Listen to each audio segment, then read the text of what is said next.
Hey there, welcome to another episode of Monday Moments. We hope you had a great Labor Day weekend, which is why we're bringing you this episode a little bit later in the week than we'd like to. As always, hit that like button, the subscribe button to get notified every time there's a new episode. Excited to have with us today Pastor James again, continuing our series on the Heart of Freedom Fellowship, in which we kind of dive into some of the things that have made us unique, some of the principles by which we do ministry, and some of the principles by which we just live our lives and find that, no surprise, God's way is the best way. So without any further ado, let's jump into it. Yeah. I thought this past Sunday sermon was fantastic. I know we talked a little bit about it already. I had pages full of notes talking about people are priority, how we prioritize people, seeing people's potential rather than people's past. And how sometimes when we, oftentimes when we label people or judge people or come to our conclusions about people based on their past, based on their reputation, how it often limits that person's potential, oftentimes in our own life. And I thought what was interesting too is not only looking at it from the standpoint of other people, but also ourselves and how we can, looking at ourselves in the mirror and knowing our failures, our weaknesses, maybe how we're not living up to someone else's expectations, our own expectations, whatever the case might be, how we limit the potential in our own life and how Jesus wants to free us from that, and why that's important so that we can see the potential that God sees in other people, right? You mentioned that on Sunday, how we can be limited in how we interact with other people based on how we see ourselves, and how that's important. So I thought Sunday's sermon was great, very important for us to kind of realize as the church, as a community, as people. So I think just one of the questions that I had was really specifically in the church world. I think we can all agree that prioritizing people just in general is a good statement, right? Like we can see the value and the importance in that. But why is prioritizing people important in the church world? Well, because I think that at the end of the day, everything in Scripture points to the fact that God uses people to carry out His will. He comes to, even from the very beginning, He comes to Adam and He says, "Adam, here's what you're to do." And then recognizing, obviously, Genesis 2:18, we go back there a lot, this idea that it's not good that we should be alone, and so I think that one of the values in doing that is that we really are able to fulfill the purposes for what God created us to, and I think that a lot of that has to do with prioritizing people. If Jesus meant in Matthew 28:19 what He said, and because it's God's word, we know that He meant what He said. But He tells us, "Go into all the world and preach the gospel, make disciples, and baptize." All of those things are about engaging with people, and so to really prioritize relationship with people really is to fulfill the Great Commission that Jesus gave to us. Yeah. And I think to that point, it's not like Jesus said, go into all the world and set up Bible studies, set up Sunday school classes. Not that those things are bad. Obviously, I think it goes without saying we don't think those things are bad. But it's not the end, right? Like it's not the end goal is to have all of these programs. I think programs can be valuable. I think they can be very good tools to help disciple people. But at the end of the day, the end goal is people. And I grew up in the church, but at the same time, it's not like I've been to a bunch of different churches. But I understand just in talking with people who have been to a number of different churches where it can feel like it's all about the programs. It's all about there's not that relational, do you really know me? Am I really known? Or am I really getting to connect with other people and getting to know other people? And again, it's not that Bible studies are bad. Obviously, we don't believe that. Yeah. But at the same time, the emphasis is people. You Yeah. know, are we engaging with people? Are we knowing people? Are we seeking transformation in people's Yeah. lives? Yeah. Yeah. I think that becomes really important, because when we talk about priority, priorities are things that I'm willing to sacrifice for. Yeah. Priorities are things that I'm willing to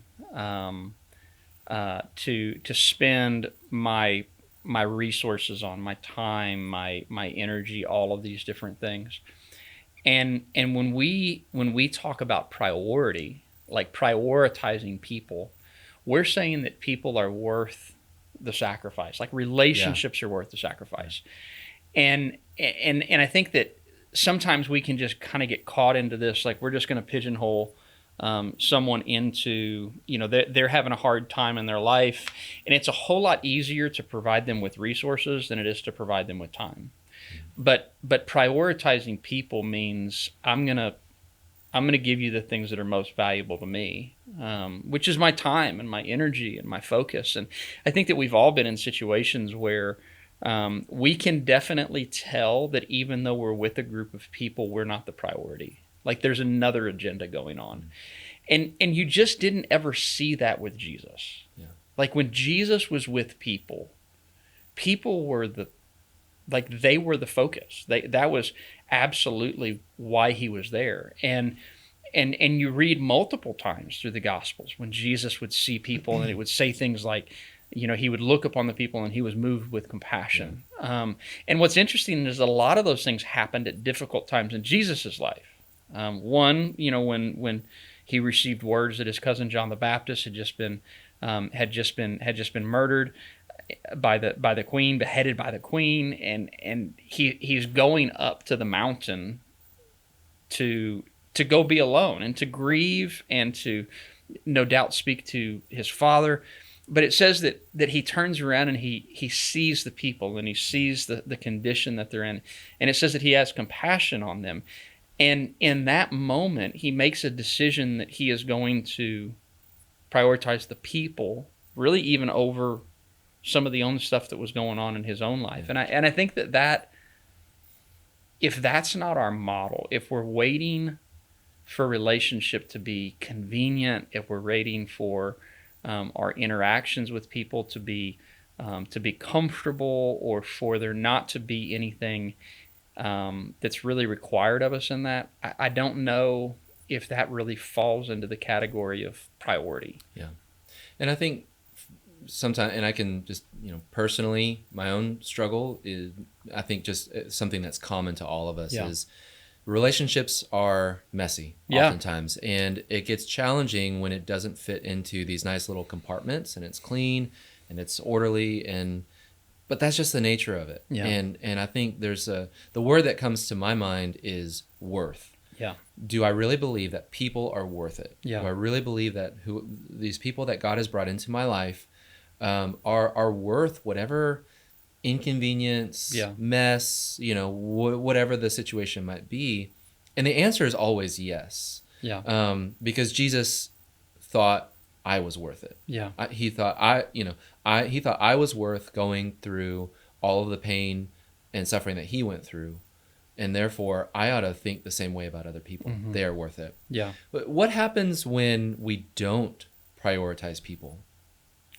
Well, I mean, I think that if we just look at our own life, like I'm not going to invest myself somewhere that I don't feel like people care about me. Yeah. And so, my fear would be that, especially within the church, if we don't prioritize people, mm-hmm. Like who is the church if we're not making people the priority? Yeah. And that really, I think that gets to the heart of who Jesus was. Like Jesus didn't prioritize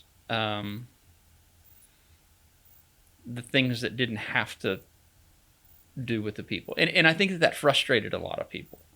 I think it frustrated a lot of people that that Jesus would oftentimes delay his going. I can think a number of times. So the Roman centurion, when the woman with the issue of blood comes up, and obviously I can imagine this Roman centurion whose daughter is dying. There's an urgency there, and it says that while Jesus was going through, that the woman with the issue of blood, she touched him and received her healing, and Jesus stopped in that moment. Now I can imagine for that centurion, like here his daughter is very ill, and yet Jesus stops in that moment. I think about Lazarus, when they come and they say your friend Lazarus is dying, and Jesus delays his coming. What's interesting is that even though Jesus oftentimes delayed what seemed to be most important in an effort to engage with people, it never prevented his will from coming about.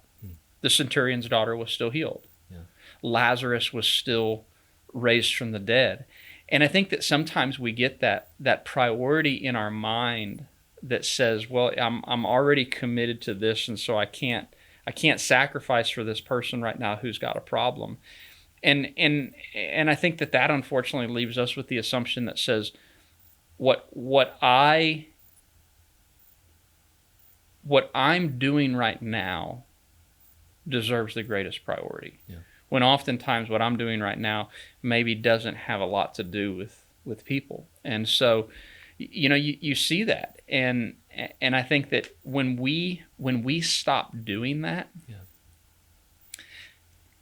I think that you see a tremendous breakdown in relationship. And I think that you end up with an adulterated gospel, a gospel that does not reflect Jesus Christ. And so I think that's probably the biggest loss in all of that. When we don't prioritize people, we end up with a gospel that doesn't look anything like Jesus. Yeah. And I can think, excuse me, I can think of an example in which the Pharisees came to Jesus and they said, Jesus, why aren't your disciples washing their hands?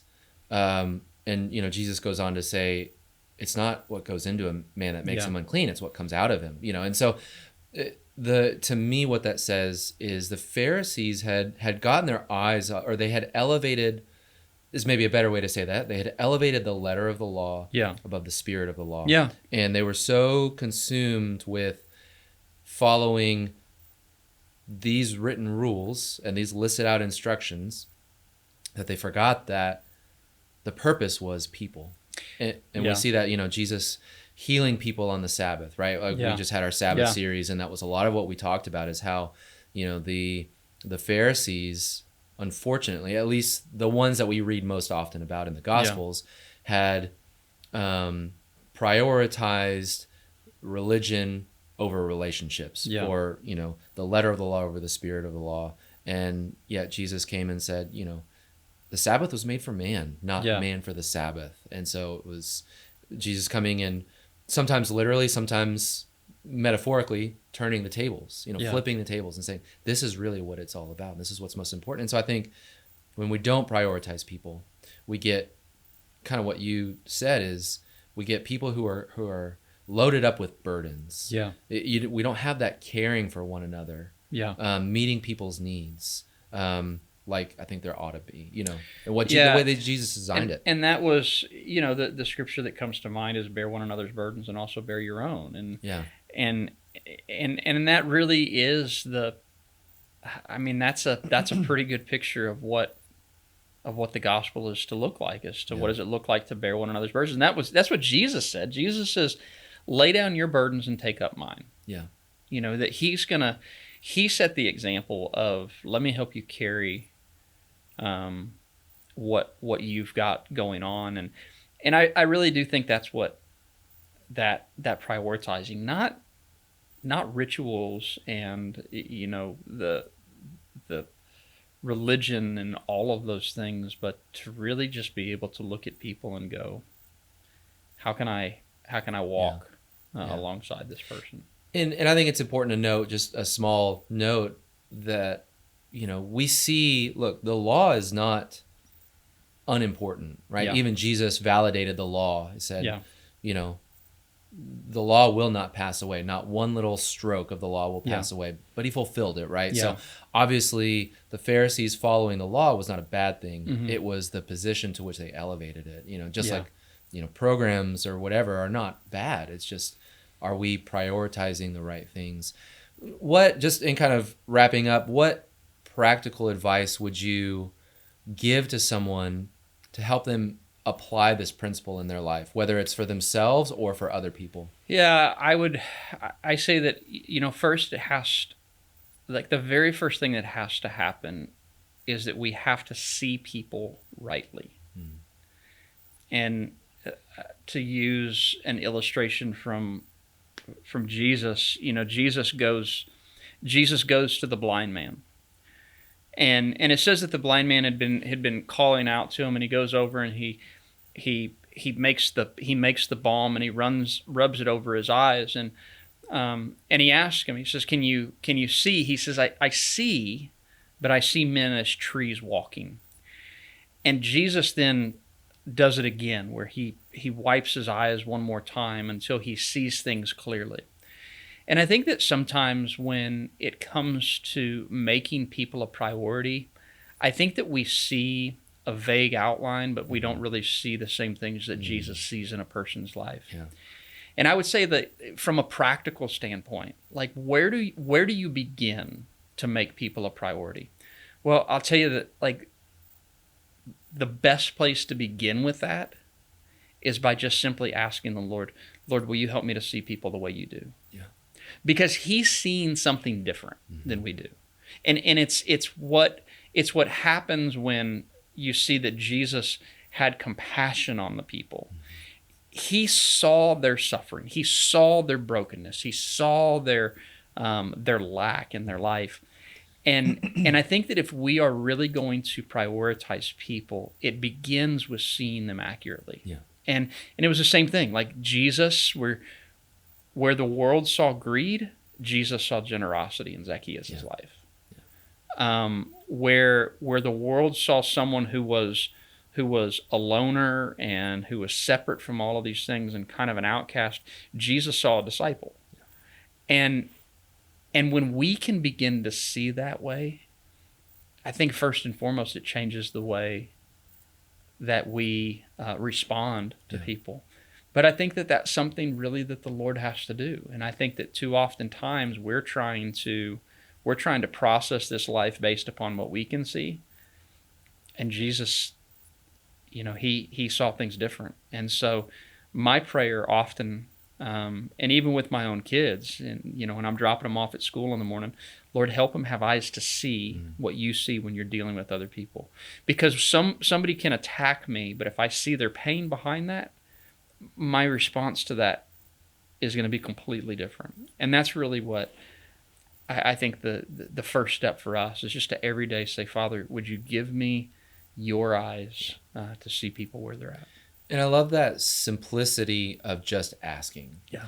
And a lot of times it's almost like there's a question that's posed to us first. And I see this in the Gospels. Jesus comes to people who have physical ailments and he either says, do you wish to be made well? Yeah. What do you want from me? Lord, I want to see, or something along those lines. And it's like, we have to ask of ourselves, do I want to see people the way God sees them? Yeah. And then the follow-up to that is just exactly what you said. God, will you help me to see like you see? You know? And I've even prayed at times, God, help me to want to see the way you see, or to feel the way you feel, or to fill in the blank, whatever the question may be. But I think God is waiting for us to ask him. Yeah. And that's all it takes. And so many times we try to overcomplicate things. Yeah. But really it comes down to a simple, God, will you help me to see the way that you see? And the response is absolutely. Yeah. Yes. So yeah, it's good. Good. So, awesome. Well, thanks for taking some time out of your day to kind of recap. Like I said, this past Sunday sermon was really great. A lot of really good points, just driving home and important, especially I think for kind of our culture today is looking past the surface and seeing people the way Jesus sees them. So Thank you for that. Yeah. Thank you for joining us for another episode of Monday Moments. If you haven't had a chance to watch Sunday's sermon, please do that. You can do that right here on our YouTube channel or on our website. Thank you so much again for sticking around, and we'll see you next week.